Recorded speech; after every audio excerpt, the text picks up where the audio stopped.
자, 오늘은요, 요엘의 천기누설, 요엘의 천기누설이라는 제목으로 우리 하나님 말씀 우리 함께 나누고자 합니다. 여러분, 그 천기누설의 뜻을 아시죠?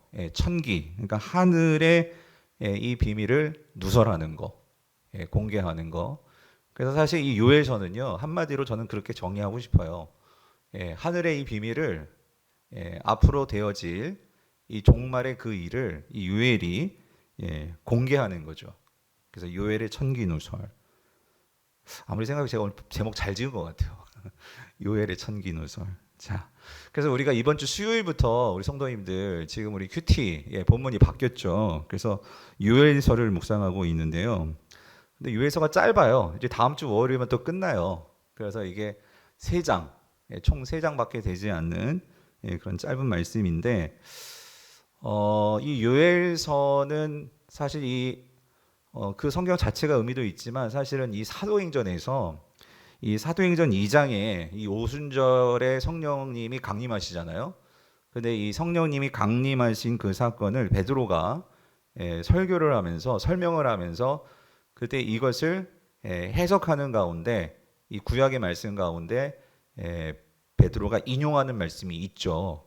그 말씀이 뭐냐면 바로 오늘 본문 이 요엘서 2장 우리가 읽은 28절, 29절의 말씀이죠.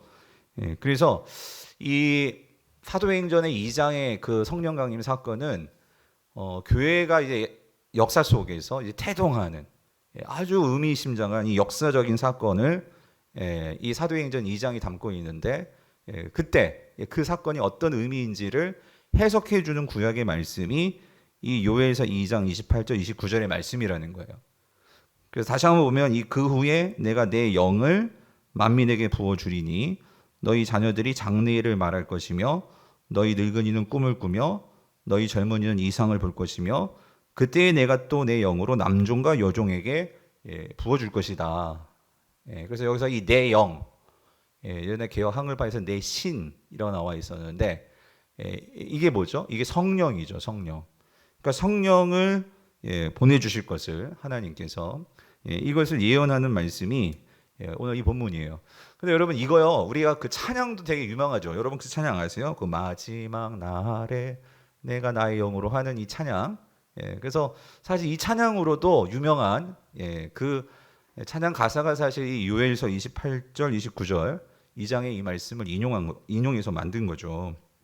자, 그런데 우리가 뒤에서 자세히 살펴보겠지만 이 지금 28절, 29절의 말씀의 핵심은 뭐냐면은요.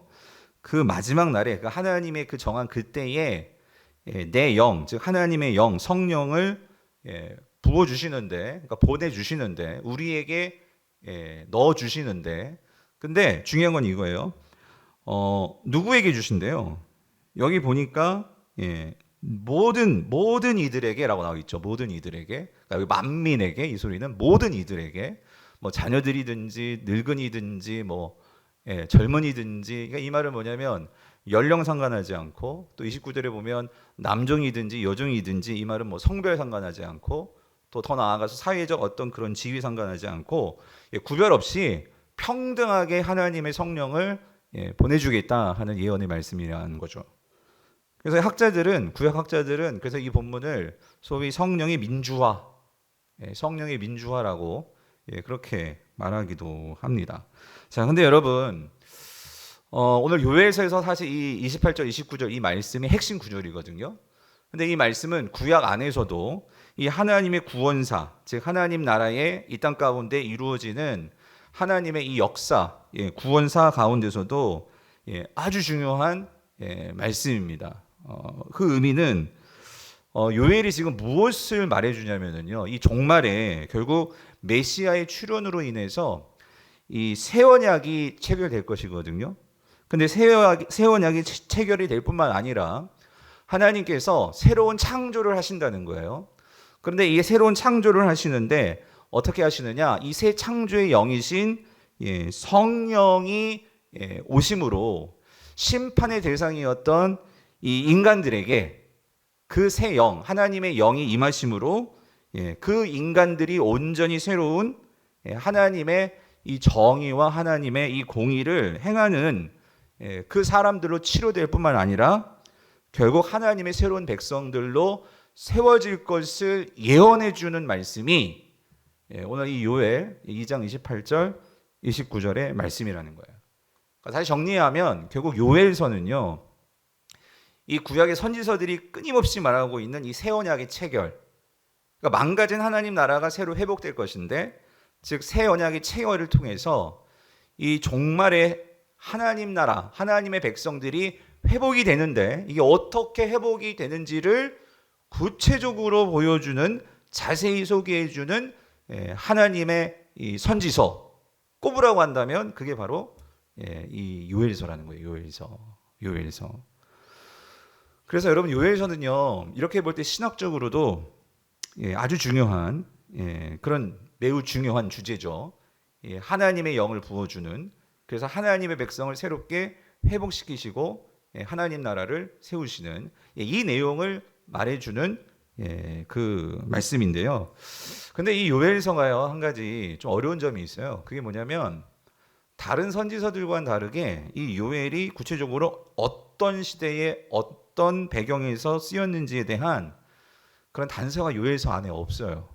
그러니까 다시 말하면 정확한 어떤 요엘서의 그 역사적 배경이 되는 그런 서술이 없어요. 그러니까 어떤 왕 때에 또 요엘은 어떤 선지자이고 하는 이런 설명이 없어요. 없기 때문에 그런 요엘에 대한 정보가 많지 않아요. 근데 한 가지 분명한 것은 있어요. 뭐냐면 이 요엘서에 보면 이 요엘이 요엘서에 유다와 예루살렘이라는 표현이 나와요. 그리고 성전이라는 표현도 나오고, 그거를 볼 때 이 요엘은 자 어디, 그러니까 여러분 선지서는요, 이제 북이스라엘과 남유다가 갈리어진 상황에서 이제 선지자들이 우수수 나오거든요. 그래서 첫 번째로 나온 소선지서는 호세아잖아요. 그리고 호세아 바로 뒤에 나오는 게 지금 우리 요엘이잖아요.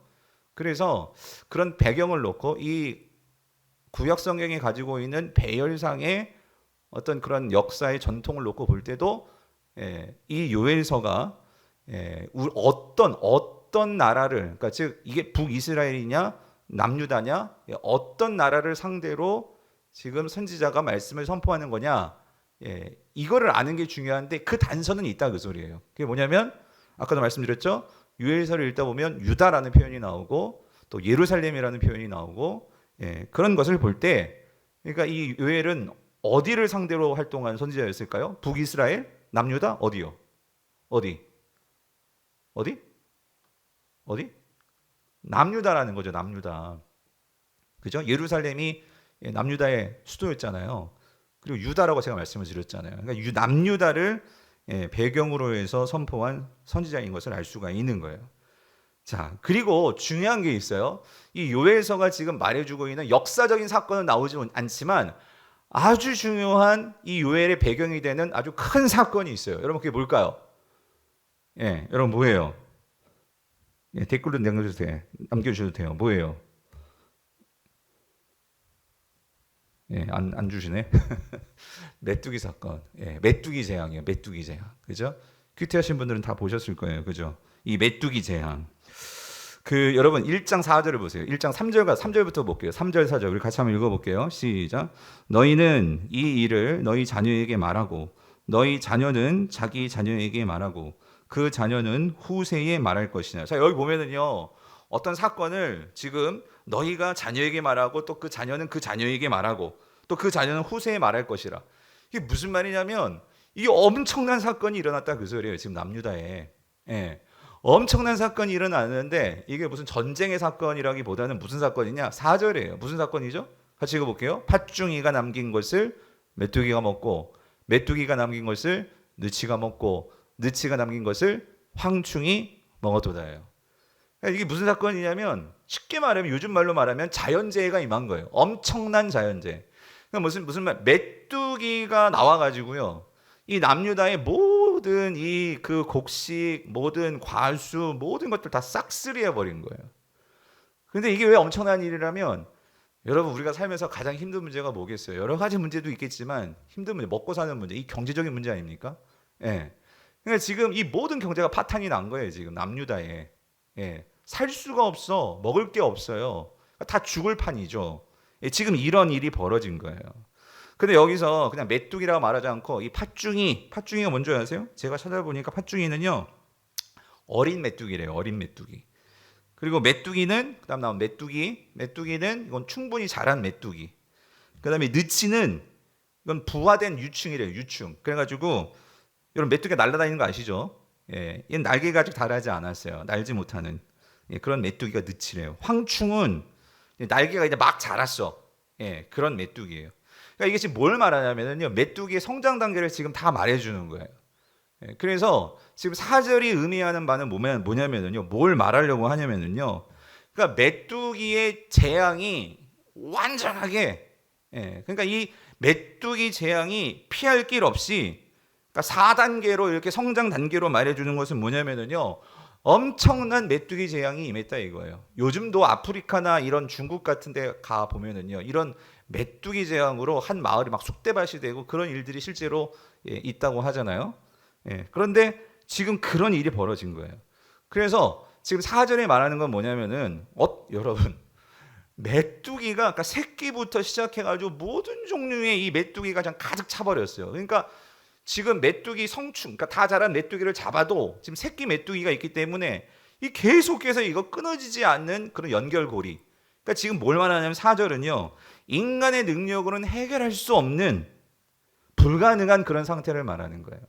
쉽게 말하면 여러분 우리가 그랬잖아요. 지금 코로나가 맨 처음에 나와가지고 한번 백신 맞으면 다 없어질 줄 알았어요. 근데 알파부터 시작해가지고 지금 델타 나왔고 오미크론 나왔고 여러분 알파부터 여러분 오메가까지 생각하면요 얼마나 많은 모르겠어요. 예, 이 언제 없어질지. 근데 하나님께서 없게 해주시겠죠. 근데 뭘 말하고 싶으냐면 여러분 이거예요. 지금 이스라엘 백성들에게도 인간으로 노력할 수 없는 그런 자연재해가 그들에게 들이닥친 거예요. 자, 근데 여러분 이스라엘 백성들이 이 메뚜기 재앙과 관련해서 이스라엘 역사 속에서 그들이 알고 있는 바가 있어요. 뭐가 있을까요? 하나님께서 이 메뚜기 재앙을요, 여러분 우리가 이제 뒤에서 보겠지만 이 여호와의 날이라는 아주 중요한 여호와의 심판과 관련된 주제가 이제 나올 거예요. 그런데 하나님께서 이 역사 가운데, 인류의 역사 가운데 개입하셔서 어떤 재앙과 심판을 내리실 때 그것을 우리가 흔히 구약 선지자들은요 여호와의 날이라고 이야기를 하거든요. 그런데 이스라엘 백성들에게 있어서 하나님께서 역사 가운데 그 하나님의 심판을 보여주시는 여러 사건이 있었었는데 특별히 이스라엘 백성들에게는 이 사건을 잊지 못할 거예요. 그게 뭐냐면 이스라엘이 애굽에서 출애굽 당시 하나님께서 애굽에 내린 재앙들이 있었죠. 그죠? 그래서 우리가 그것을 열재앙이라고 하잖아요. 근데 그 열재앙 가운데 8번째 재앙이 뭐였냐면은 그게 메뚜기 재앙이었어요. 메뚜기 재앙. 그래서 이 메뚜기 재앙이 결국 하나님의 심판을 보여주는 그 재앙 가운데 한 종류인데, 자, 근데 여러분 중요한 게 있어요. 애굽의 그 하나님께서 이 바로에게 내 백성 이스라엘 백성들을 내보내야 하는데 바로가 이 말을 듣지를 않아요. 그럴 때 하나님께서 8번째 재앙으로 메뚜기 재앙을 내렸거든요. 근데 그때 이 메뚜기 재앙을 내리는 대상이 누구죠? 하나님 백성이에요? 아니요. 누구예요? 애굽 백성들에게 내렸단 말이에요. 그래서 여러분 열재앙을 보면은요, 하나님께서 재앙을 내리시는데 이스라엘 백성들은 피해서 그렇게 재앙을 내리십니다. 그 재앙 가운데 하나가 이 메뚜기 재앙이었어요. 이스라엘 백성들이 사는 곳에는 메뚜기가 들어가지 않았어요. 근데 그 애굽 땅에서도 참 신기하죠. 이 이스라엘 백성이 있는 곳은 메뚜기가 가지 않고 애굽 지경, 그러니까 즉 애굽 사람들과 이 바로의 이 경내에만 메뚜기가 들어갔다라고 표현이 되어 있어요. 출애굽기에 보면 그렇게 하나님께서 역사를 하셨어요. 하나님을 믿지 않고 하나님을 반하는 애굽을 심판하신 거죠. 근데 여러분 지금 보세요.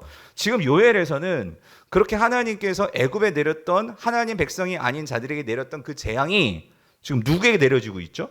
누구에게? 하나님 백성에게 내려지고 있다는 소리예요. 여러분 우리는 이 점을 주목해 볼 필요가 있어요. 그러니까 어떤 면에서는 이 이스라엘 백성들은 이런 메뚜기 재앙은 우리하고는 상관이 없다라고 생각하면 살 수도 있었을지도 모르겠어요. 그런데 요엘에서 분명하게 하나님께서 다른 모든 어떤 역사적인 사건 안 나와요. 요엘서에는. 근데 뭐가 나오냐면 이 엄청난 재해인 이 메뚜기 재앙, 메뚜기 심판이 나온단 말이에요. 이게 의미하는 게 뭘까? 이제 이 소리죠. 여기서 한 가지 우리가 분명한 것은요. 하나님께서 지금 이스라엘에게 심판을 내리셨다 그 소리예요. 그러면 왜 하나님께서 이스라엘에게 심판을 내리셨을까? 그냥 내리시는 게 아니겠죠. 그러니까 이 재앙이 그냥 단순한 자연재해가 아니라는 거예요. 여러분 이게 중요해요. 예. 단순한 그냥 스쳐 지나가는 그러한 그 고대 근동 지방에서 지금도 일어나는 중동 지방에서 일어나는 그냥 메뚜기가 한철 쑥 지나가는 그런 재해가 아니라 여기는 하나님께서 직접 개입하셔서 하나님께서 이스라엘 백성들에게 어떤 메시지를 주시는 그런 심판이었다 그 소리예요. 재앙이었다 그 소리예요. 왜 이 재앙을 내리시느냐? 이스라엘에게 문제가 있었어요. 이스라엘에게 심각한 문제가 있었다고. 여러분 그게 뭘까요? 이 이스라엘이 하나님을 의지하지 않고 우상과 세상을 더 신뢰하면서 그들이 살아갔다라는 거예요. 당시 이스라엘은요, 아수르, 바벨론, 애굽 등과 같은 대제국, 그러니까 힘 있는 세상이죠. 그 힘 있는 세상을 하나님보다 더 의지했어요. 그리고 뿐만 아니라 그들이 여전히 버리지 못하는 이 사사기부터, 우리가 사사기 묵상했잖아요. 그리고 나서 우리가 지금 요해서를 보는 거거든요. 제가 누차 말씀드리지만 이 성서윤의원 편집자들이 그냥 성경을 골라내는 게 아니에요. 연결성을 가지고 메시지를 전해주는데 무슨 소리냐면 사사기에는요, 그때 왕이 없었잖아요. 그래서 각자 소견대로 살았잖아요. 근데 지금 요해 시대에는 그들이 그토록 바라는 인간 왕을 하나님께서 허용하셨어요. 그랬으면 그 왕들이 하나님의 법대로 이 백성들을 잘 이끌었어야 되는데 여전히 이 이스라엘은요, 어떤 지경이었냐면 역시나 왕이 없이 각자의 소견대로 이 가나안의 문화를 그대로 따르면서 자기 우상들을 섬기면서 그러면서 하나님께 예배 안 했을까요? 예배 드렸어요. 하나님 믿는다고 자신들이 생각하지 않았을까요? 믿는다고 생각했어요. 여전히 하나님의 백성이라고 껍데기는 그렇게 말할지 모르지만 그들의 속내는 여전히 가나안 우상으로 사로잡혀 있고 여전히 그의 삶의 스타일과 방식은 이 가나안 그 방식 혹은 힘 있는 아수르, 바벨론 이러한 그 힘 있는 자들을 의지하는 방식으로 그들이 살았다는 거예요. 하나님께서 이거를 더 그냥 놔둘 수가 없는 거죠. 그때 하나님께서 치신 게 뭐예요? 메뚜기 재앙이라는 거예요. 메뚜기 재앙. 그래서 여러분 이 요엘이 그 메뚜기 재앙을 바라보면서 그가 이렇게 고백을 합니다. 자, 요엘서 1장 15절이에요. 같이 읽어볼게요. 시작. 슬프다 그날이여 여호와의 날이 가까웠나니 곧 멸망같이 전능자에게로부터 이르리로다요. 자, 여러분 여기서 메뚜기 재앙이 자 보세요. 요엘은 이 메뚜기 재앙 자연재해죠. 그들에게 닥친 어려움이죠. 이걸 보면서 이 요엘 선지자는요, 이 메뚜기 재앙을 통해서 그걸 통과해서 그 영적으로 그 해석해내는 그리고 그가 보게 되는 것이 있었어요. 그게 뭐냐면 여호와의 날이라는 거예요. 여호와의 날. 여호와의 날. 여러분 이 여호와의 날은 뭐냐면요, 종말의 날입니다. 그러니까 구약 선지자들이 여호와의 날을 말할 때 이건 크고 무섭고 두려운 날이죠. 즉 하나님께서 실제로 하나님께서 직접 이 땅에 내려오셔서 결국은 심판하시는 날이 여호와의 날인 거예요. 그런데 지금 이 요엘이 자 메뚜기 재앙을 보면서 그는 뭘 깨달았냐면 분명히 지금 메뚜기 재앙은요 이스라엘 백성들에게는 이건 재앙이에요. 그러니까 어떤 면에서 지금 어떻게 살지도 모르게 왜 당장 먹을 것도 없고 당장 어떻게 살아야 될지도 모르는 그런 심각한 문제예요. 그렇지만 요엘이 볼 때 그렇지만 이 메뚜기 재앙이 하나님의 분명한 이스라엘 백성을 향한 메시지를 주시는 심판이고 재앙이에요. 하지만 이것이 완전한 심판은 아니죠. 이것은 하나의 경고일 뿐이라는 거예요. 하나님께서 이스라엘 백성들에게 주시는 앞으로 들이닥칠 진짜 여호와의 날에 대한 징조이고 이것은 하나님의 경고라는 거예요. 경고. 그렇게 받아들여야 한다는 거죠. 요엘은 단지 지금 현재 이 고난을요 단순한 어떤 자연재해 지금 당장 어떤 우리가 힘든 이 문제로만 바라보는 것이 아니라 궁극적으로 우리에게 들이닥칠 하나님의 심판으로 바라보고 그렇게 바라볼 때 여러분 중요한 게 있어요. 하나님의 징조로 바라보고 이 여호와의 날을 바라보면서 이 메뚜기 재앙을 바라볼 때에 하나님의 백성들에게는요 이 메뚜기 재앙은 뭐가 될까요? 망하는 게 아니에요. 그럼 뭐가 될까요? 돌이킬 수 있는 기회가 되는 거예요. 기회. 오늘 내가 어디에서 잘못되는지를 바라보면서 내 삶을 다시 재조정할 수 있는 기회가 되었다는 거예요. 요엘은 지금 그거를 보고 있는 거예요. 사랑하는 성도님들, 누차 말씀드리지만 저도 그렇고 여러분들도 그렇고 우리가 지금 이 코로나가 장기화되는 것을 보면서요, 그냥 힘들다 그게 아니고 우리는 정말로 내 개인적으로 뿐만 아니라 우리는 하나님의 백성들로서 우리는 장차 영원한 하나님의 썩지 않고 새하지 않고 더럽지 않은 그 하나님 나라에 들어갈 사람들이거든요. 아멘이십니까? 오늘 저와 여러분들에게는 하나님의 그 유업이 이미 주어졌고 그것이 기다리고 있는 자들이거든요. 그렇다면 우리는 그것을 바라보면서 우리는 거기 갈 사람들인데 왜 하나님께서 우리에게 지금 이러한 고난과 이러한 시련과 이러한 아픔들을 주시는 것일까? 우리는 이것을 분명히 고민하고 고뇌하고 그 의미를 찾아야 되는 자들이 성도라는 거예요. 왜 우리가 지금 다 각자 흩어져서 또다시 영상 앞에서 예배를 드릴 수밖에 없는 상황이 되었을까? 편리한 문화의 혜택이야, 문명의 혜택이야, 이게 아니고 우리가 왜 이렇게 각자의 자리에서 이 조그만 화면 앞에 옹기종기 앉아가지고 우리가 왜 이렇게 예배를 드려야 되나? 성도님들, 우리가 지금 새벽마다 지금 큐티 하시면서 여러분 보고 계시잖아요. 이스라엘 백성들이 지금 막 소제를 드리시고 전제를 드리고 싶어도 하나님께 곡식으로 제사를 드리고 싶고 포도주로 제사를 드리고 싶어도 드릴 게 없어요, 이제는. 그럼 이들이 이전에 소제 전제 안 드렸어요? 드렸어요. 드렸는데 문제는 뭐냐면 그들의 제사에는 뭐가 안 담겨 있었죠? 하나님을 향한 진심이 담겨 있지 않았어요. 하나님을 향한 진정한 감사가 없었죠.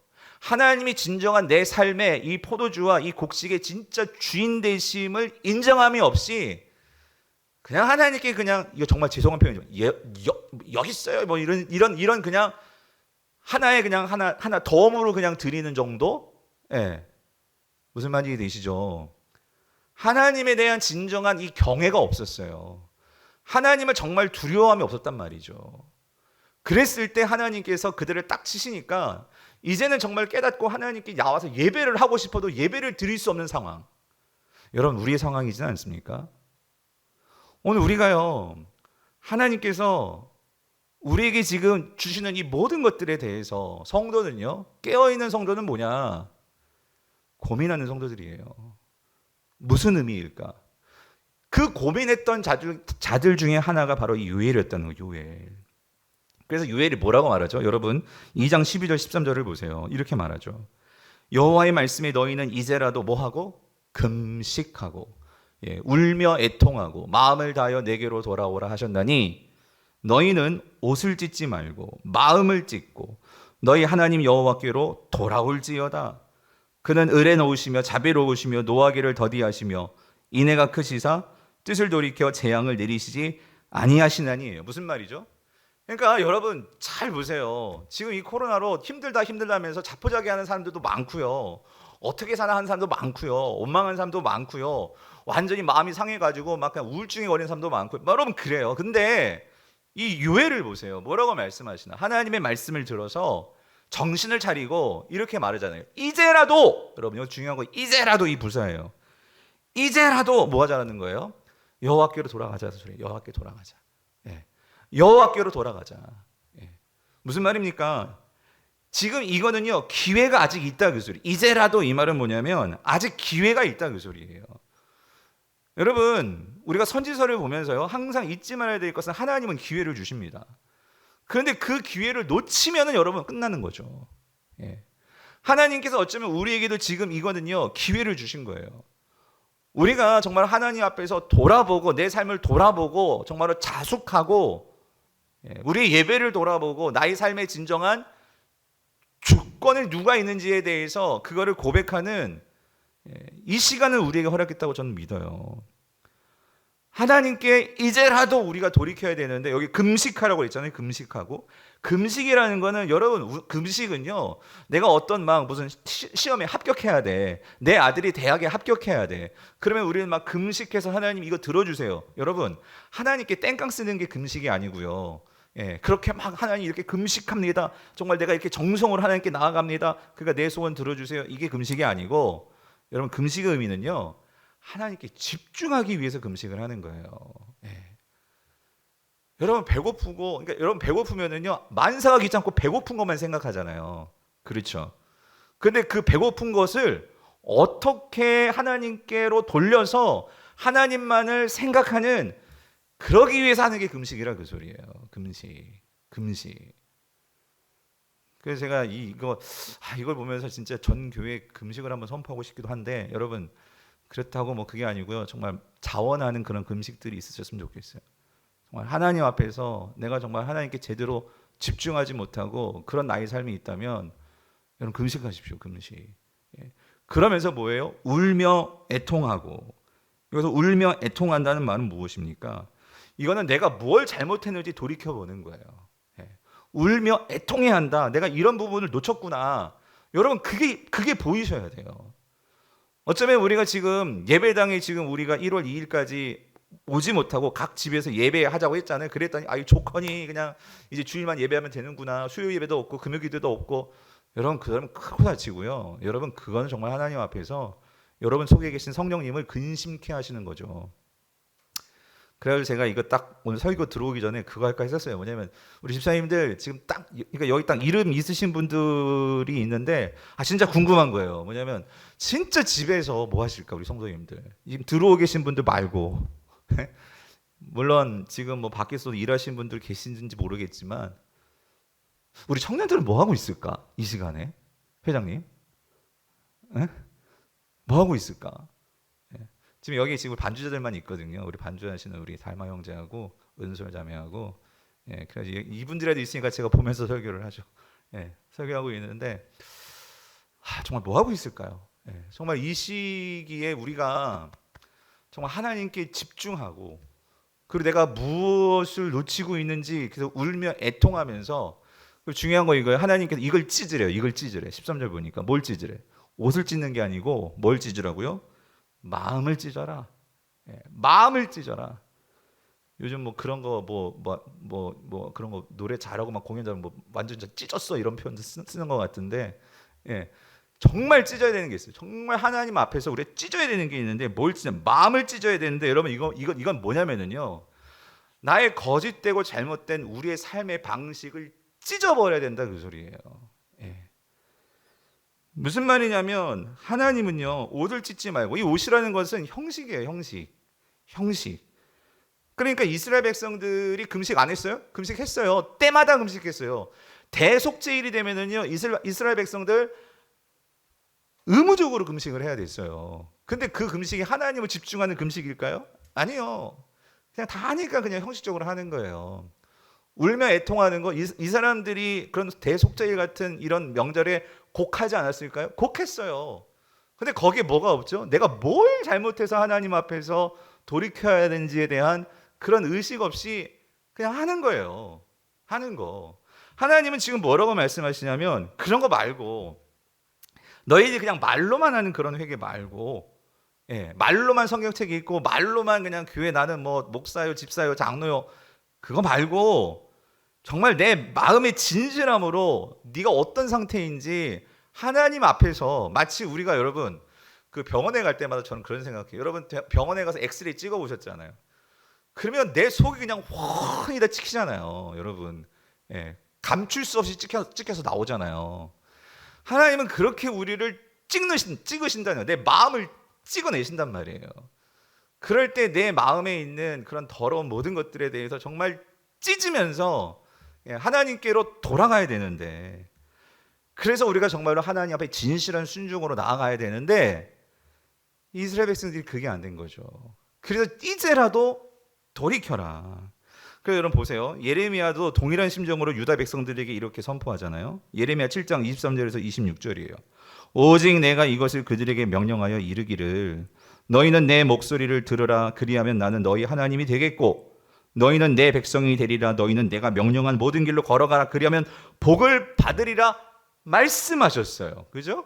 예, 그랬는데 24절, 그들이 뭐하지 아니하며 순종하지 아니하며 귀를 기울이지도 아니하고 자신들의 여기 이 악한 마음의 꾀와 완악한 대로 행하여 그 등을 내게로 돌리고, 요 표현이에요. 요 표현. 그러니까 여러분 하나님 앞에 계세요. 그러니까 하나님을 하나님이 계신 곳에, 그러니까 성전에 나온다고 했잖아요. 하나님이 계신 곳에 있어. 근데 문제는 이 하나님께 뭘 돌렸다고요? 등을 돌렸다. 예. 마음이 떠나간 거예요, 여러분. 예. 등을 돌리고, 그리고 뭐예요? 얼굴을 향하지 아니하였다. 하나님은 얼굴 바라보면서, 눈 바라보면서 하나님의 마음을 전해주고 싶은데 이미 내 마음은 어디가 있어? 가나안 우상들에게 다 가 있어요. 예. 이 세상에 힘 있다는 그 아수르와 바벨론과 이 애굽 대제국에게 마음이 가 있어요. 지금 그게 이스라엘 상태라는 거죠. 그래서 25절, 너희 조상들이 애굽 땅에서 나온 날부터 오늘까지 내가 내 종 선지자들 너희에게 보내되, 어떻게 하셨대요? 끊임없이 보냈다. 그 소리 뭐예요? 왜 보내시는 거야? 여러분, 왜 보내시는 거예요? 돌아오라고, 좀 등 좀 돌려보라고, 좀 눈 좀 마주쳐 보라고 하는데도 여전히 등이 돌아가 있어. 여러분, 하나님 심정이 느껴지세요? 네? 이 시간에도 여러분, 하나님께서 여러분 얼굴 보길 원하신다, 그 소리예요. 그런데도 여전히 등 돌리고 있는 성도들이 있을까 봐 그게 마음이 아픈 거예요. 네. 여전히 등 돌리고 얼굴을 하나님 마주쳐야 되는데, 그래서 여러분 알고 있는 성도들이, 만약에 그런 성도들이 있다면 이때는 정말로 집에서 우리가 같이 모여서 수요일 금요일 진짜 여러분 가정에서 부르짖고 울고 할 그런 타이밍인데, 그래서 26절 보세요. 너희가 나에게 순종하지 아니하며 귀를 기울이지 아니하고 목을 곧게 하여, 예? 목을 굳게 하여, 예. 너희 조상들보다 악을 더 행하였느니라.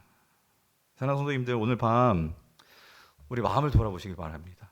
혹시 내가 진짜 하나님께 등 돌리고 얼굴 돌리고 있지는 않나? 여러분, 정말 마음을 찢는 회개가 있으십니까? 그러니까 날마다 하나님께 내 마음을 보이면서 나의 생각과 나의 뜻이 온전히 하늘에서 하나님의 뜻이 이루어진 것 같이 정말 땅에서도 그렇게 이루어지기를 원합니다. 우리가 주기도문만 외우는 게 아니고 정말 하나님의 뜻이 하늘에서 어떻게 이루어질까요? 온전하게 이루어지지 않겠어요?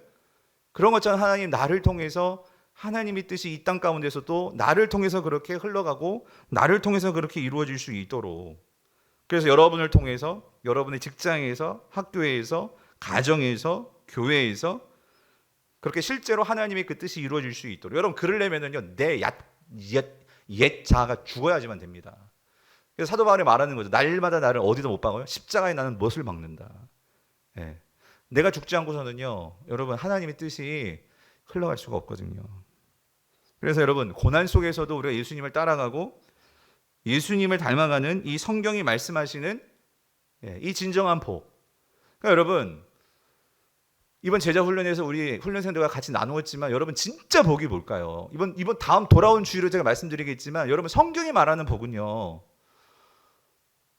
그러니까 소위 말하는, 그러니까 이런 거 있잖아요. 지금 왜 이스라엘 백성들이 가나안 우상을 그러니까 가나안 우상을 찢어버리지를 못할까요? 왜 이 애굽과 바벨론과 이 아수르를 찢어버리지를 못할까요? 복 받고 싶어서거든요. 복.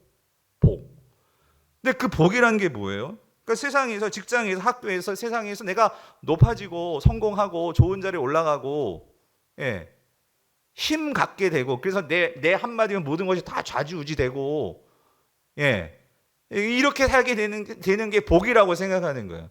소위 그렇게 되는 것을 우리는 뭐라고 하죠? 성공이라고 하잖아요. 성공. 세상에서는 야, 너 성공했다. 그럼 막 갑자기 엄청 좋은 차 타고 나타나면 와, 너 성공했구나.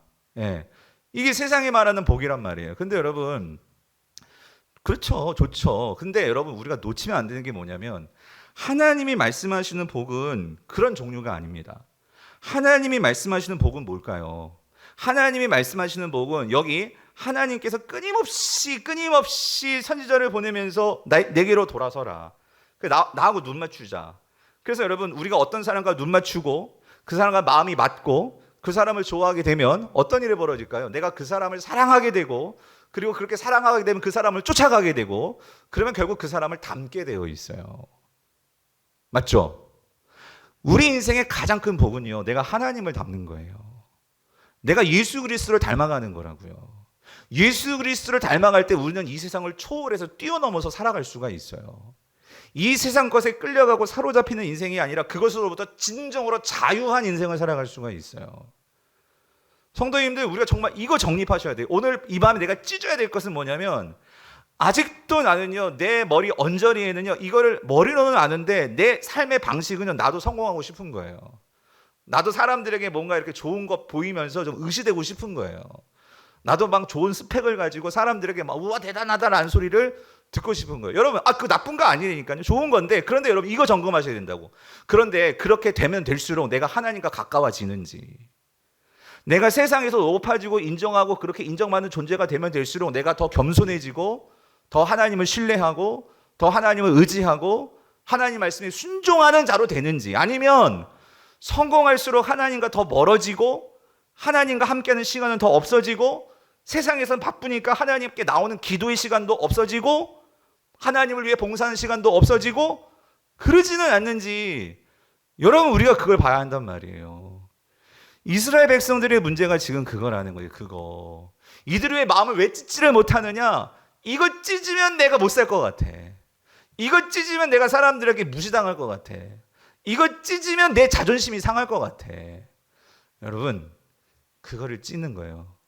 그래서 사도 바울은 뭐라고? 날마다 나는 죽노라. 그 소리가 뭐야? 날마다 나 이거 찢어버린다 그 소리죠. 여러분, 그게 찢어야지만 하나님께서 주시는 진짜 복을 맛볼 수가 있다는 거예요. 하나님이 주시는 진짜 복은 내가 그 마음을 찢기 전에는 오지 않아요. 온다면 그거는 세상의 복을 내가 그토록 바래가지고 하나님이 어쩔 수 없이 그냥 하나의 어떤 여러분에게 주시는 그냥 허용하시는 것일 수가 있는 거죠.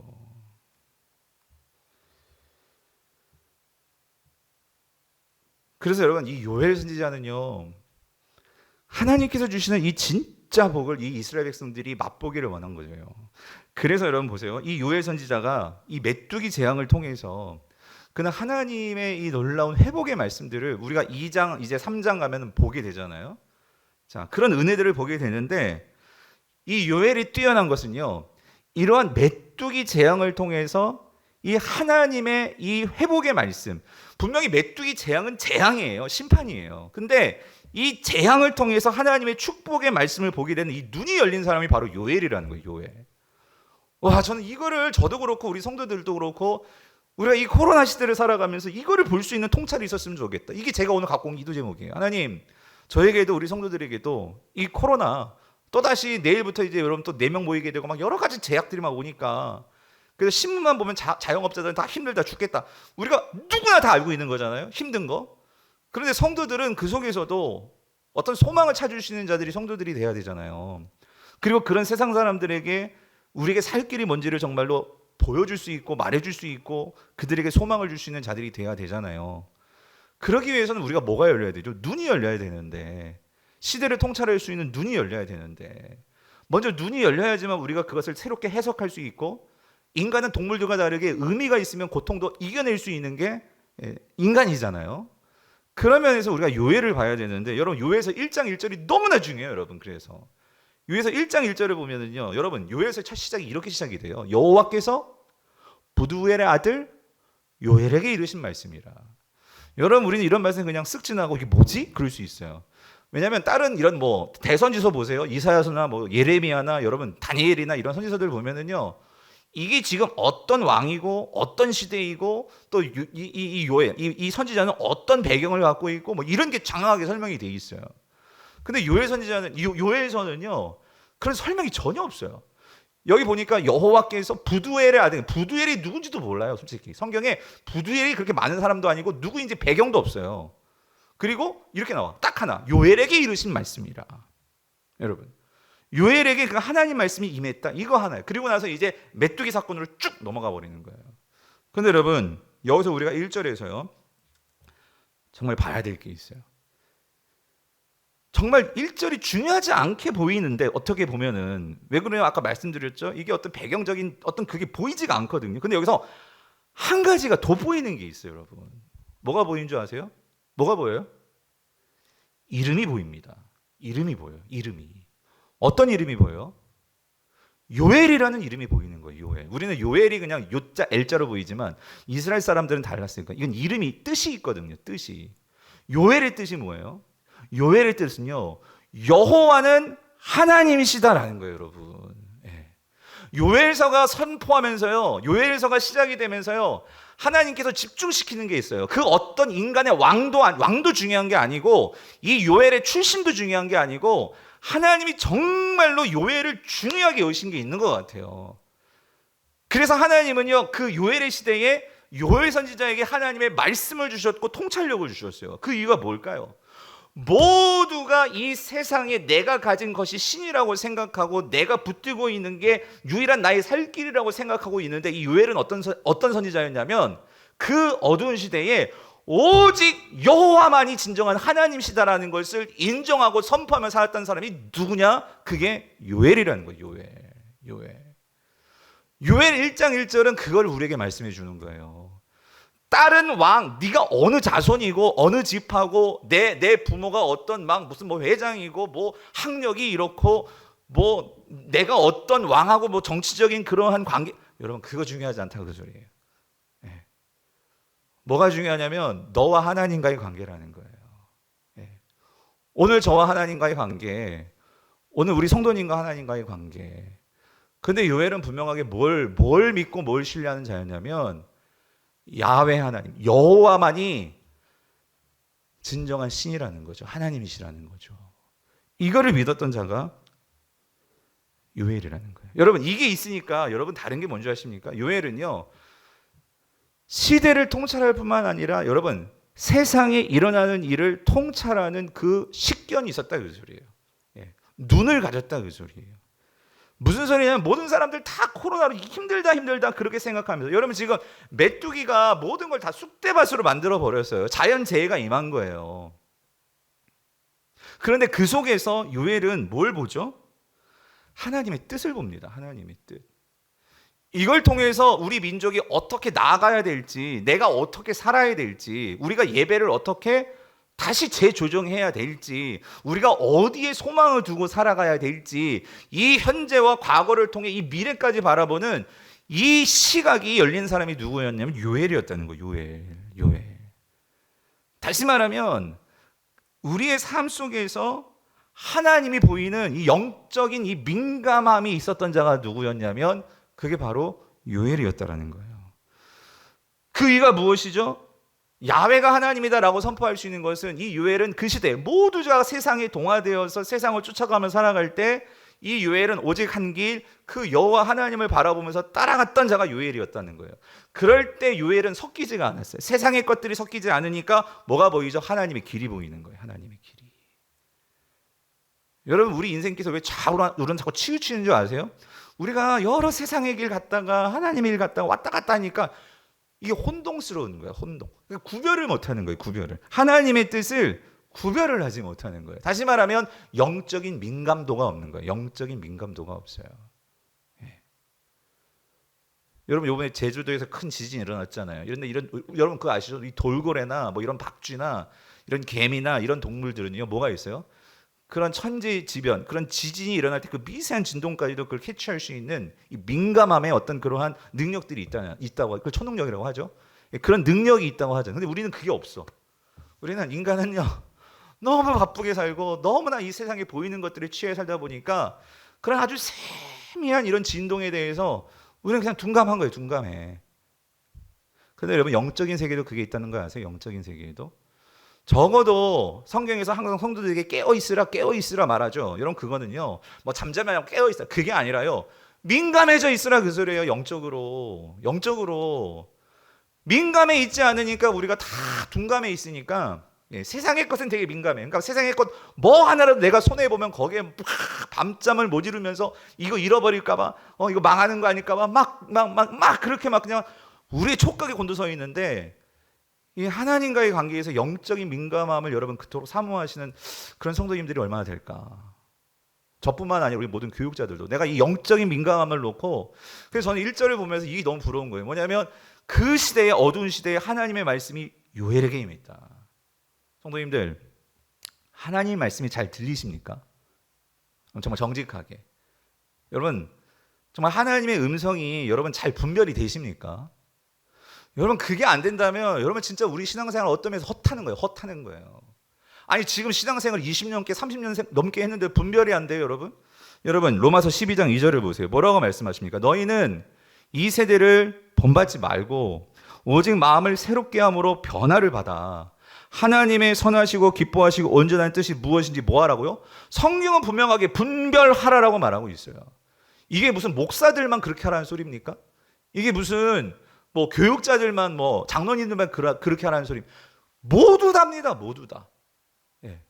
이 시대를 바라보면서 우리 청년들도 그렇고 우리가 분별할 수 있어야 되는데 여러분 우리가 정말로 이 시대를 분별할 수 있나? 여러분 이거 뭐 다 아시는 얘기지만 지금 얼마 전에 미국 어디였죠? 시카고인가? 시카고 맞나요? 네, 정확히 하여튼 요번에 그 시카고일 거야 아마. 거기에서 이제 거의 통과됐다고 그 뭐죠? 그 성중립성 해가지고 공공기관 학교에도요 화장실이 들어가는 구멍이 3개야. 남자 화장실, 여자 화장실 하나는 난 남자인 것 같기도 하고 여자인 것 같기도 그런 사람들은 여기로 들어가라 해가지고 그게 이제 합법화로 통과됐다 해가지고 그 부모들이 지금 막 신앙 있는 부모님들이 어떻게 그럴 수 있느냐 해가지고 지금 막 뭐 이제 항의한다 뭐 서명 받는다 하고 있는데 여러분 왜 분별을 못할까요? 기준이 없으면 분별을 못하는 거예요. 기준이 없으면. 네. 성도님들 하나님께서 분명하게 성은 남자와 여성으로 만드셨는데 거기서 내가 남자인지 여자인지 물론 세상은요 그럴 수 있다 얘기를 합니다. 물론 여러분 어떤 자신의 성 정체성을 놓고 고민할 수 있겠지만 성경은 분명히 말해주잖아요. 그럼 우리가 거기에 맞출 수 있게 본인은 힘들 수 있겠지만 그거를 우리가 그 사람들을 그렇다고 막 넌 마귀 새끼들이야 막 마귀 자식들이야 그럴 것이 아니고 그들을 우리가 정말로 잘 가이드하고 그들에 대해서 우리가 잘 가르쳐주고 그들을 잘 하나님의 기준으로 그들이 생각을 바꿀 수 있도록 그렇게 이끌어주고 끌어주고 포용해주고 하는 그건 교회 할 일이지만 분명하게 동성애는 잘못됐고 그건 죄이고 할 말은 해야죠. 우리가 분별할 수 있도록 해줘야 되는데 여러분 그러려면 어떻게 해야 돼요? 기준이 있어야 되는데 그럼 기준이 있으려면 어떻게 해야 돼요? 하나님하고 관계가 세워져야지만 우리가 바른 기준이 생긴단 말이에요. 하나님하고 관계가 없으니까 세상에 오만 가지 소리 것들을 다 들으니까 요즘 믿는 성도들도 헷갈리는 거예요. 어떤 면에서는 이게 하나님이 세상에서는 그게 뭐 유전자의 어떤 무슨 뭐 변이 잘못된 게 아닌가 뭐 여러 가지 것들을 얘기하면서 성도님들 뭐 거기까지 지금 얘기하기는 제가 시간이 제한되어 있으니까 한 가지만 말씀드리면 여러분 이거예요. 왜 우리가 이 세상에서 영적으로 민감하지 못하느냐? 왜 분별력이 없어지느냐? 왜 이 요엘처럼 이 메뚜기 재앙을 보면서도 절망하는 게 아니라 오히려 하나님의 회복으로 나아가고 정신 차리는 기회로 삼느냐? 그거는요.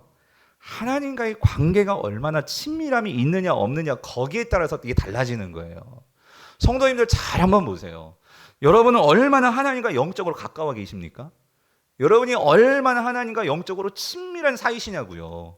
이건 저에게도 하는 말이고 우리 교육자들에게 하는 말이고 우리 모두에게 하는 말이에요. 여러분 내가 설교한다고 하나님과 영적으로 가까워 있는 사람이 아니에요. 내가 성경을 가르치고 성경을 말한다고 그 사람이 하나님과 가까워 있느냐 그게 아니란 말이에요. 내가 정말 이 하나님의 말씀을 가지고 얼마나 나의 삶에서 그 하나님의 마음을 알아서 내가 그 마음을 헤아리면서 그렇게 살려고 하나님께 나아가고 하나님의 그 마음을 알아서 내가 울기도 하고 금식도 하고 여러분 내가 하나님과 이 영적인 거리가 얼마나 가까운가 아닌가는 여러분 자신이 잘 아실 거예요. 지금 요엘은 그거를 이스라엘 백성들에게 지금 말하는 거예요. 너희들이 이스라엘 백성이라고 너희들이 하나님 백성이라고 그게 다 하나님과의 관계를 말해주는 게 아니라는 거죠. 너희들이 그동안 소재 드렸다고 전제 드렸다고 그게 너희들의 하나님과의 관계가 그 제사 한 번으로 말해주는 게 아니라는 거죠. 뭐 해야 돼요? 마음을 찢고 하나님께 돌이켜서 등 돌린 등을 하나님께로 돌려서 눈 마주치고 그 하나님께 나아가야지만 우리가 회복이 된다는 거죠. 그래서 여러분 이어지는 2장 1절부터 11절을 보면은 이 요엘이 깨닫게 된 이 하나님의 통찰로 이 메뚜기 재앙을 보게 된 것을 해석해 줍니다. 뭐라고 해석해 주냐면 여러분 2장 1절부터 11절에서는 드디어 이 여호와의 날이 어떤 날인지에 대한 그 정체가 드러나는데, 여러분 1장에서 이 메뚜기 재앙이 결국 이게 심판의 다가 아니라는 거예요. 이거는 하나의 징조고, 하나님께서 정말로 우리에게 임하게 하실 그 여호와의 진정한 심판의 날이 있는데, 그게 뭐냐면 그 엄청난 우주적인 변혁과 새로운 심판이라는 거예요. 10절 11절 보세요. 뭐라고 말씀하십니까? 그 앞에서 땅이 진동하며 하늘이 떨며 해와 달이 캄캄하며 별들이 빛을 거두도다. 여호와께서 그의 군두 앞에서 소리를 지르시고 그의 진영은 심히 크고 그의 명령을 행하는 자 강하니, 여기요, 여호와의 날이 크고 심히 두렵도다. 당할 자가 누구이랴. 성도님들, 여기서 중요한 거 이거예요. 10절에서 보니까 땅이 진동한대요. 땅이 진동하고 하늘이 떤대요. 그리고 해와 달이 어떻게 해요? 캄캄해지고 별들은 빛을 잃어버린대요. 여러분, 이게 여호와의 날입니다. 즉 진정한 여호와의 날은 어떤 날입니까? 이 날은 우주적인 심판의 날이에요. 우주적인 재앙의 날이라고요. 모든 천지 만물이 완전하게, 여러분, 하나님께서 심판하실 때 모든 것이 새롭게, 여러분, 변혁되고 새롭게 모든 것이 깨어지고 다시 새롭게 새로워지는 그 날이, 그러니까 한마디로 하나님께서 우주적인 대청소를 하시는 날이에요. 죄에 대해서 모든 것들을 들어 엎으시는 날이, 여러분, 그게 여호와의 날입니다. 그 날이 분명히 온다, 그 소리예요. 하나님께서 지금 이 메뚜기 재앙을 통해서 지금 이스라엘을 지금 대청소하시는 거거든요. 그렇지만 이게 다가 아니다. 우리가 진짜 두려워하고 우리가 진짜 바라봐야 될 것이 있는데, 그게 여호와의 날이라는 거예요. 여호와의 날. 그런데 여러분, 여기서 한 가지 중요한 질문이 있습니다. 하나님께서 이런 엄청난 전 지구적인, 아니 전 우주적인 이러한 이 여호와의 날이 우리에게 닥칠 날이 오는데, 그런데 지금 이 일을 바라보면서 하나님께서 이 사인과 이 메시지를 지금 누구에게 주시냐면은 요엘을 통한 이 하나님께서 이 지상 가운데 세워놓으신 하나님의 나라인, 하나님의 백성인 이스라엘 백성들에게 이 메뚜기 재앙을 통해서, 이 요엘 선지자를 통해서 지금 뭘 바라보게 하신다고요? 궁극적인 여호와의 날, 심판의 날, 종말의 날, 이거를 바라보게 하시는 거예요. 즉 다시 말하면 지금 이 한 팔레스타인에서 일어난 이 메뚜기 재앙입니다. 이 이스라엘에서 일어난 이 메뚜기 재앙입니다. 이걸 통해 가지고 이 이스라엘 백성들을 통해서 뭘 보게 하시냐면 하나님의 이 전 우주적인 심판을 바라보게 하시는데, 질문, 이 엄청난 일을 깨닫게 하시기 위해서 지금 하나님은 한 민족, 한 나라인 이스라엘에게 그 메시지를 주시는 거예요. 이게 무슨 의미냐는 거예요. 여러분, 여기 아주 중요한 의미가 있죠. 무슨 의미냐면, 여러분, 이거예요. 지금 하나님께서 궁극적으로 이 온 하나님 나라를 이룸에 있어서 하나님은요, 여러분, 하나님의 구원의 역사를 여러분 보시잖아요. 하나님은 작은 그 겨자씨, 예수님이 말씀하셨죠. 그 작은 겨자씨를 통해서, 우리가 보기에는 너무나 보잘것없는 작은 겨자씨인데, 그 겨자씨가 나무를 만들고 그 나무에 새가 깃들고 사람들이 깃들고 점점 그 하나님의 나라가 확장되면 하나님께서, 예수님께서 그 겨자씨 나무 비유로 설명을 하셨어요. 무슨 말이냐면 하나님께서요, 이 놀라운 하나님의 일을 이루심에 있어서 사용하시는 하나님의 백성들이 있다는 거예요. 그게 누구였냐면 구약 역사 속에서는 이스라엘 백성이었고요. 근데 하나님의 그러한 이 엄청난 하나님 나라를 이루기 위해서 하나님은 그 겨자씨로 사용하는 게 지금 이스라엘이었거든요. 근데 그 이스라엘이 정신 못 차리고 있는 거예요.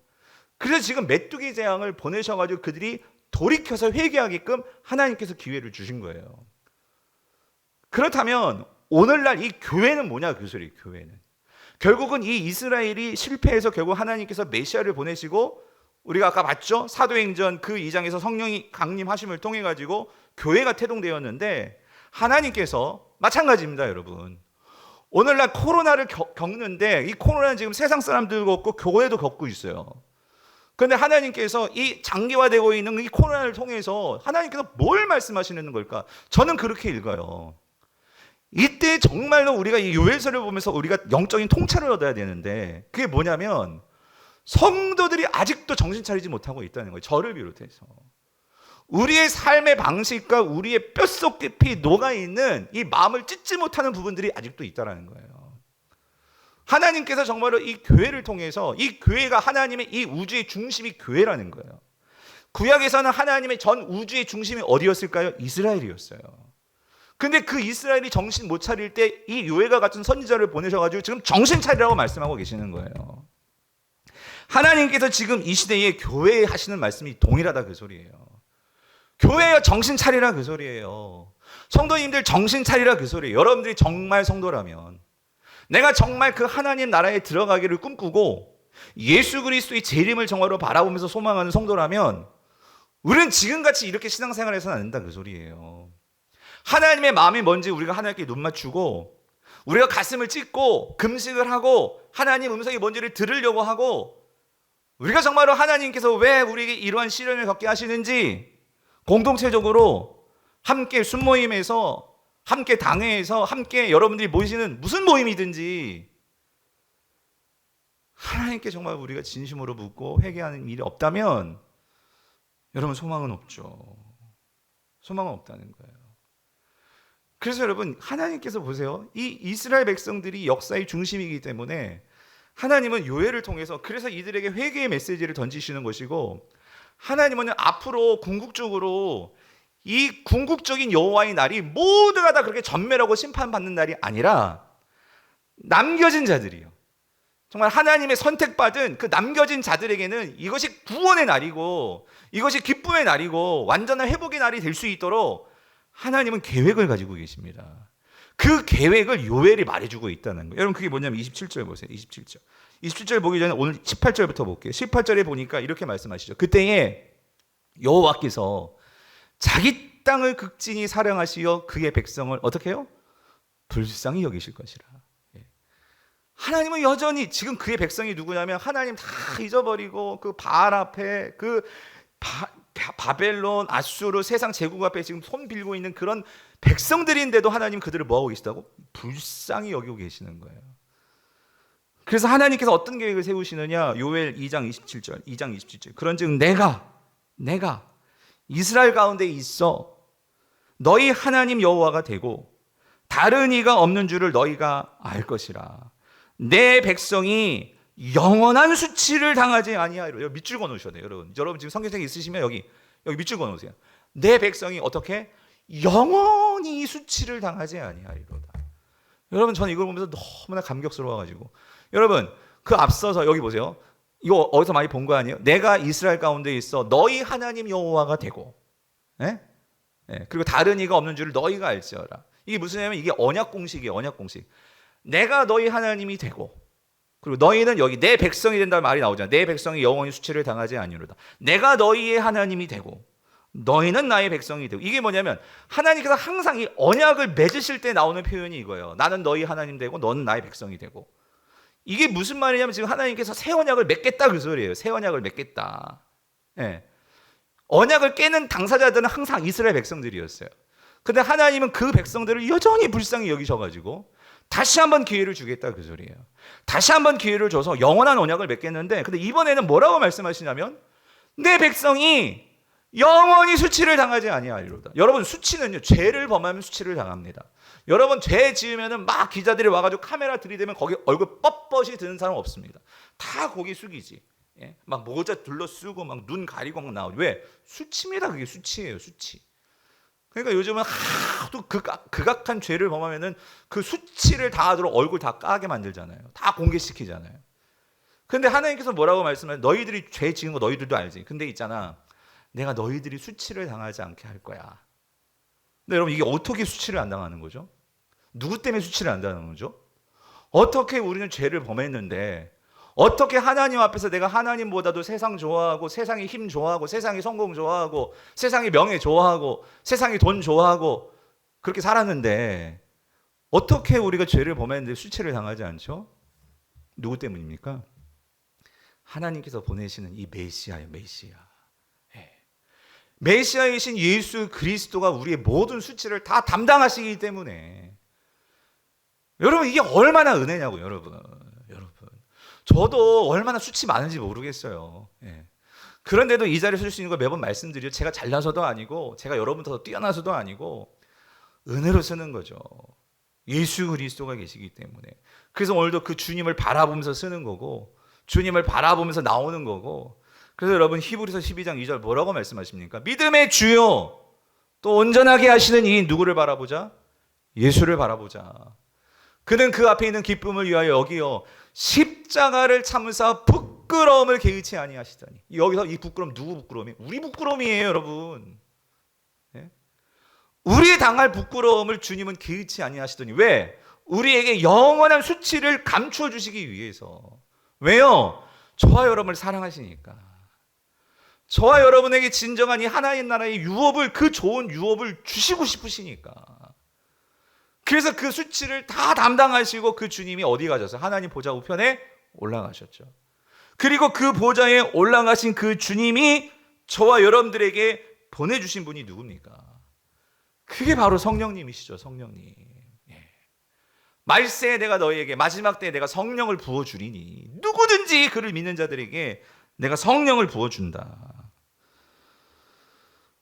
28절 29절 보세요. 그래서 뭐라고 말씀하세요? 그 후에 내가 내 영을 만민에게 부어주리니 너희 자녀들이 장래 일을 말할 것이며 너희 늙은이는 꿈을 꾸며 너희 젊은이는 이상을 볼 것이며 그때에 내가 또 내 영을 남종과 여종에게 부어줄 것이며. 여러분 이 그 후에가 무슨 말이에요? 그 후에 예수 그리스도가 십자가에 달려서 우리의 모든 수치를 다 담당하시고, 그리고 그렇게 끝난 게 아니라 그분이 죽음을 이기시고 승리하셔서 승천하셔서 하나님 보좌에 앉으셔가지고 그래서 우리에게 성령을 보내주시는데 그 십자가에서 죽으시고 부활하셔서 이제 보좌에 앉게 되시는 그 후에 그 보좌에서 예수 그리스도가 뭘 부어준다고요? 내 영을 만민에게 부어주리니. 여러분 이게 구약 당시에 엄청난 충격이었어요. 여러분 여기서 내 영, 성령은요 하나님의 신은 아무에게 임하는 게 아니죠. 구약 백성들에게 신은요 하나님의 영은요 특별하게 임하는 자들이 있어요. 신분적으로 왕이든지 아니면 뭐예요? 제사장이든지 아니면 능력적으로 선지자든지 이런 사람들에게 임하는데, 그런데 뭐라고 말하냐면 그 하나님의 영을 모두에게 부어준대.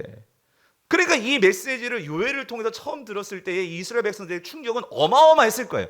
우리는 너무나 당연하게 예수님 믿으면 성령을 받습니다 이런 얘기를 들으니까 아무 감동도 없어. 네? 여러분, 그런데 이 말씀이 우리는 성취가 되어버렸으니까. 근데 이 말씀이 성취되기까지 그 스토리를 우리가 정말 다 안다면 이건 엄청난 일이란 말이죠. 근데 여기서 우리가 중요한 것은 우리는 성취 당한 사람들이니까 이게 어떤 의미인지를 놓쳐서는 안 되죠. 무슨 말입니까? 여기서 만민에게 주는데 자녀들이든지 늙은이든지 여기 남종이든 여종이든 무슨 말입니까? 아까 말씀드렸죠. 성령을 받는 데는 성차별도 없고요, 세대 간의 갈등도 없고요, 어떤 지위도 사회적 지위도 없어요. 여러분 성령이 임했다면 무슨 말이죠? 성령이 임함으로 우리는 이 시대에 하나님 나라 백성들이 되었고 하나님께서 그 마지막 때에 그 영원한 하나님 나라를 우리에게 유업으로 주시는, 우리는 하나님 공동체, 성령 공동체, 하나님 나라가 되었습니다. 그게 교회입니다. 그런데 이러한 일을 받았는데 만약에 그 교회에서 남녀 간의 갈등이 있고 신분 가지고 따지고 세대 간에 따지고 만약에 하나 되지 못하고 성령을 받았는데도 불구하고 너가 지역이 다르니까 배운 게 다르니까 가진 게 다르니까 만약에 그런 차별이 있고 만약에 그런 구별이 있고 하나 되지 못한다면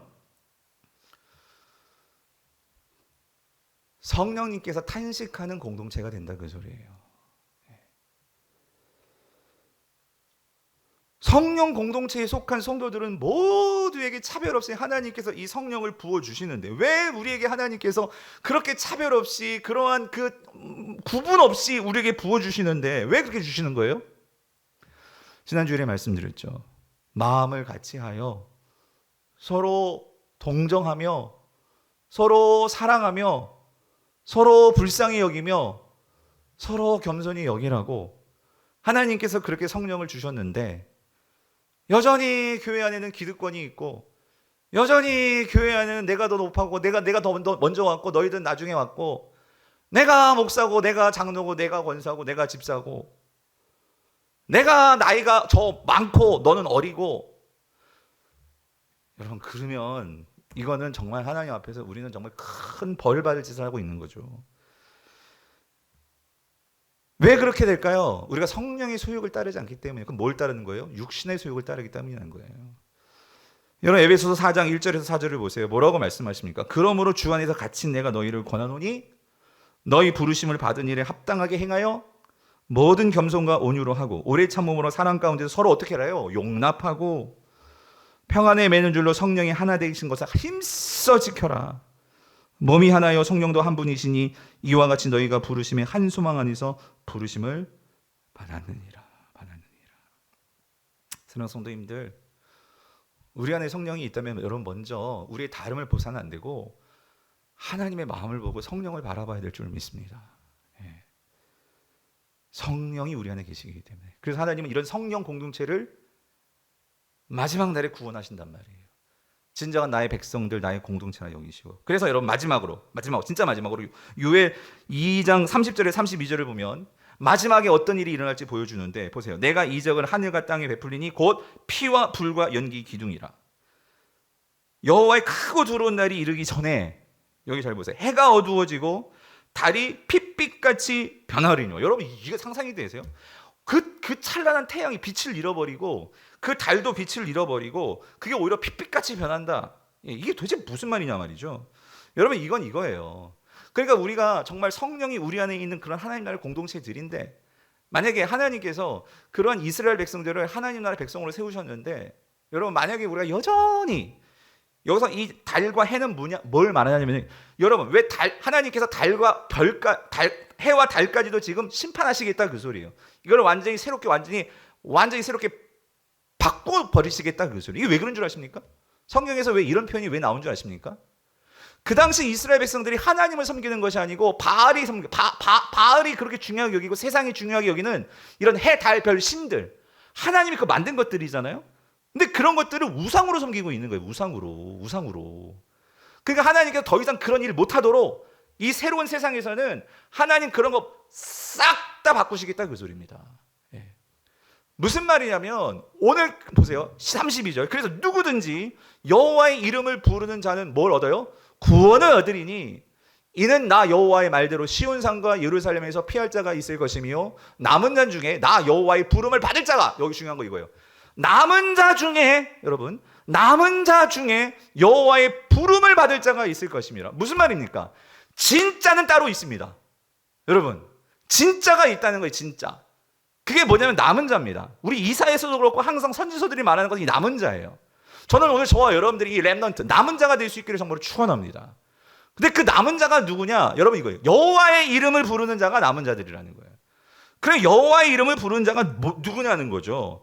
여호와의 이름을 부른다는 것은 그냥 하나님 이름만 부른다는 그 의미가 아니고요. 여러분 이름에는요 존재에 대한 신뢰와 그리고 순종과 복종과 따름과, 여러분 이게 이름에 있는 거예요. 즉 여호와의 이름을 부른다는 것은 내가 하나님 온전히 믿고 그분을 따라 이 땅을 살아가는 자들입니다. 정말 예수 그리스도를 따를 때 고난이 와요. 정말 힘들어요. 그런데도 불구하고 그것이 나를 남는 자로 만들기 때문에, 그리고 그 예수 그리스도가 우리에게 성령을 넣어주셨기 때문에, 그분만이 우리의 모든 수치를 다 덮어줄 수 있기 때문에, 즉 내가 그분을 따름으로 이 땅에서 그 하나님의 통치를 드러내는 사람들이 남은 자입니다. 그 자들은 반드시 마지막 날에 여호와의 부름을 받을 것이라는 거예요. 사랑하는 성도님들, 정말 저와 여러분들이 하나님의 부름을 받는 자들이 될 수 있기를 간절히 축원합니다. 그러기 위해서 여러분 우리가 이거 하면 안 돼요. 에베소서 4장 30절, 하나님의 성령을 근심하게 하지 말라. 하나님의 성령을 근심하게 하지 말라. 그 안에서 너희가 구원의 날까지 인치심을 받느니라. 여러분 성령님이 근심하는 일이 있다는 거예요. 여러분 그게 뭘까요? 오늘 성령께서 정말 모두를 사랑하셔서 하나님은 그런 긍휼을 베풀어 주시고 그 은혜를 주셨는데, 여전히 우리가 그 하나님 마음을 헤아리지 못하고 긍휼히 여기지 못하고 사랑하지 못하고 이해하지 못하고 용납하지 못하고 용서하지 못하고 여전히 세상의 방식으로, 힘의 방식으로, 세상의 방식으로, 성공의 방식으로 그렇게만 우리가 살아간다면 여러분 성령님이 근심하신다는 거예요. 바라기는 우리 모든 성도님들이 이 요엘서를 정말 우리가 3장까지 묵상하면서요, 정말 하나님 우리에게 이런 성령을 넣어주셨는데 우리가 성령을 근심하지 않고 금지시키지 않고 우리를 그 하나님 나라로 인도하신 성령님을 따라 정말로 순종하고 그분을 따라가는 삶을 살겠습니다. 결단하고 오늘 이 밤 내가 어떤 마음을 찢어야 될지, 여러분 정말 성령님께 구하시면서 정말 마음을 찢고 회개하는 이 밤이 될 수 있기를 간절히 축원합니다.